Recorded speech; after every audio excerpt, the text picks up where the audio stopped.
राहुल गांधी के मामले पर सीजीआई ने हुकूमत के पूरी तरीके से छक्के छुड़ा दिए हैं, क्योंकि जिस तरीके से निचली अदालत द्वारा राहुल गांधी को 2 साल की सजा का ऐलान किया गया, वो भी सिर्फ इस बात पर मोदी सरनेम वाले सभी चोर होते हैं।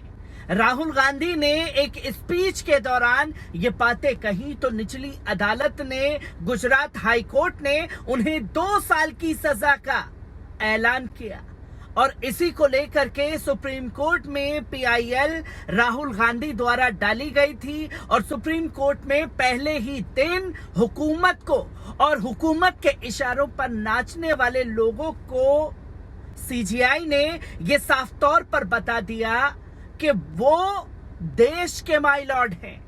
आपको बेशक से देश की जनता ने चुना होगा, पर आप अपने फैसले खुद ही किसी के ऊपर नहीं थोप सकते और ना ही आप इस तरीके की हरकतों को अंजाम दे सकते हैं।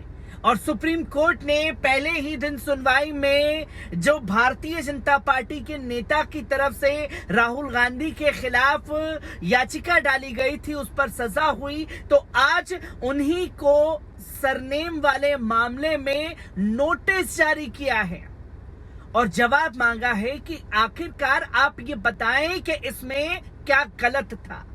और एक बेहतरीन नजीर जो है वो सुप्रीम कोर्ट द्वारा राहुल गांधी के मामले में पेश की गई है। किस तरीके से क्या क्या चीजें सुप्रीम कोर्ट में आज राहुल गांधी को लेकर के घटी, एक बार इस रिपोर्ट पर नजर डाल। दोस्तों, कांग्रेस नेता राहुल गांधी के खिलाफ मोदी सरनेम वाले मामले में याचिका आज सुप्रीम कोर्ट में सुनवाई जारी थी। इस मामले में सजा पर रोक लगाने वाली याचिका को गुजरात हाईकोर्ट ने खारिज कर दिया था। इसके बाद अब हाईकोर्ट के फैसले को सुप्रीम कोर्ट में चुनौती दी गई। याचिका पर सुप्रीम कोर्ट के जस्टिस बीआर गवई और प्रशांत कुमार मिश्रा सुनवाई कर रहे हैं। अगर राहुल गांधी की सजा पर रोक वाली याचिका अदालत मंजूर कर लेती है तो उनकी सांसदी बहाल हो जाएगी। आपराधिक मानहानि मामले के कारण केरल के वायनाड से सांसद रहे कांग्रेस नेता को लोकसभा की सदस्यता गंवानी पड़ी है। भाजपा विधायक और राहुल गांधी के खिलाफ मानहानि मामले में शिकायतकर्ता पुर्णेश मोदी ने एक कैविएट दायर की थी, जिसमें अपना पक्ष रखने का मौका देने का अनुरोध किया गया था, जहां कैविएट एक वादी द्वारा अपीलीय अदालत को प्रस्तुत किए गए नोटिस के रूप में कार्य करता है, जो किसी प्रतिद्वंदी की अपील के संबंध में कोई आदेश जारी होने की स्थिति में सुनवाई की इच्छा रखता है, जो निचली अदालत द्वारा किए गए निर्णय को चुनौती देता है।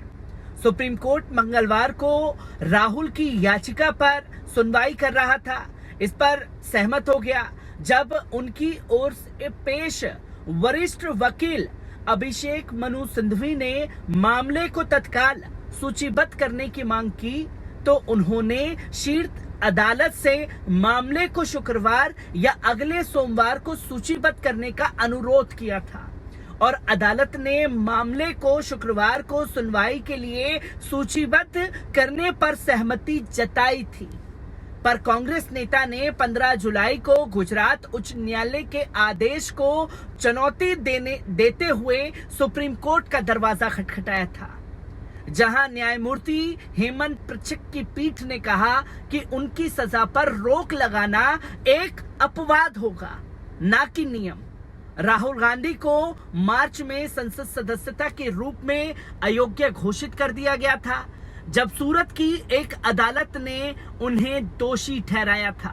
राहुल गांधी ने अप्रैल 2019 में कर्नाटक में एक चुनावी रैली के दौरान प्रधानमंत्री नरेंद्र मोदी, भगोड़े व्यवसायी नीरव मोदी व ललित मोदी का जिक्र करते हुए कहा था कि ताज्जुब की बात है कि सभी चोरों का उपनाम मोदी कैसे है। उनकी इस टिप्पणी के लिए सूरत की एक अदालत ने उन्हें 2 साल की सजा सुनाई थी। मार्च में सूरत की सत्र अदालत ने सजा निलंबित करने की मांग वाली याचिका राहुल गांधी की याचिका को खारिज कर दिया था। फैसले में यह कह दिया गया था कि उनकी अयोग्यता से उन्हें कोई अपरिमितीय क्षति नहीं होगी। कानूनी विशेषज्ञों के मुताबिक अगर शीर्ष अदालत राहुल गांधी की सजा पर रोक लगाती है तो वह उनकी लोकसभा सदस्यता बहाल करने के लिए पर्याप्त होगा। कांग्रेस नेता को उस नियम के तहत अयोग्य घोषित किया गया था जो दोषी सांसदों को लोकसभा सदस्यता रखने से रोकता है। आपको बता दें कि लगातार तमाम मुद्दों पर राहुल गांधी मुखर हैं, जिसको सरकार दबाने की लगातार कोशिश कर रही है। ऐसे में मणिपुर में महिलाओं को निर्वस्त्र घुमाने के वीडियो सामने आने के बाद विपक्षी दलों का केंद्र सरकार पर हमला तेज हो गया। कांग्रेस के पूर्व अध्यक्ष राहुल गांधी ने पीएम मोदी के बयान के बाद सरकार पर तीखा हमला बोला था। राहुल गांधी ने प्रधानमंत्री के दिए बयान पर कहा कि मुद्दा ये नहीं है कि ये देश के लिए शर्म की बात है, मुद्दा है मणिपुर की महिलाओं को हुए अथाह दर्द का। वहीं इस मामले में संसद के दोनों सदनों को दिन भर के लिए स्थगित किए जाने के बाद कांग्रेस ने बीजेपी पर हमला बोला। सरकार संसद के अंदर पीएम के बयान और मणिपुर हिंसा पर तत्काल चर्चा की विपक्ष की मांग पर सहमत नहीं हुई है और राहुल गांधी ने ट्वीट करते हुए यह साफ तौर पर कहा कि सरकार निशाना साधा। और राहुल गांधी ने प्रधानमंत्री से कहा कि तुरंत हिंसा रोकिए। मणिपुर का वीडियो सामने आने के बाद कई अधिकांश विपक्षी दलों ने इस मुद्दे पर सरकार को घेर रखा है और कांग्रेस महासचिव जयराम रमेश ने एक ट्वीट में यह साफ कहा कि संसद के मानसून सत्र का पहला दिन बर्बाद हो गया। ऐसा इसलिए हुआ क्योंकि संसद के बाहर पीएम के बयान के बाद मोदी सरकार 3 मई के बाद की मणिपुर की स्थिति पर तत्काल चर्चा की इंडिया की मांग पर सहमत नहीं हुई।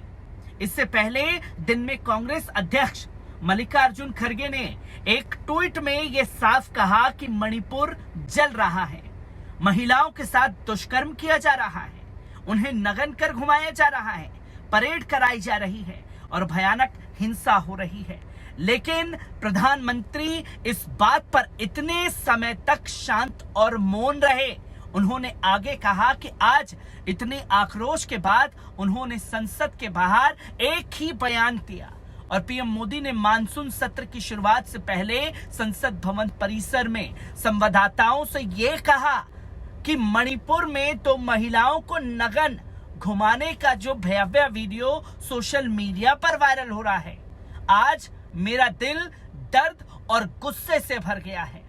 मणिपुर की जो घटना सामने आई किसी भी सभ्य समाज के लिए ये बहुत ही शर्मनाक घटना है, जो कि तस्वीर लोगों के सामने है कि कैसे मुखर होकर के हर मुद्दे पर राहुल गांधी केंद्र की मोदी सरकार को घेर रहे हैं और किस तरीके से राहुल गांधी को चुप कराने के लिए कैसे फैसले आ जाते हैं। पर हुकूमत को ये लगता है कि वो जो भी फैसले लेगी उसको संविधान नहीं देख रहा, पर संविधान ने सुप्रीम कोर्ट दिया है और सुप्रीम कोर्ट में माय लॉर्ड दिए हैं और आज उन्हीं माय लॉर्ड ने पूरी तरीके से राहुल गांधी के मामले पर सरकार की धज्जियां उड़ा करके रख दी हैं।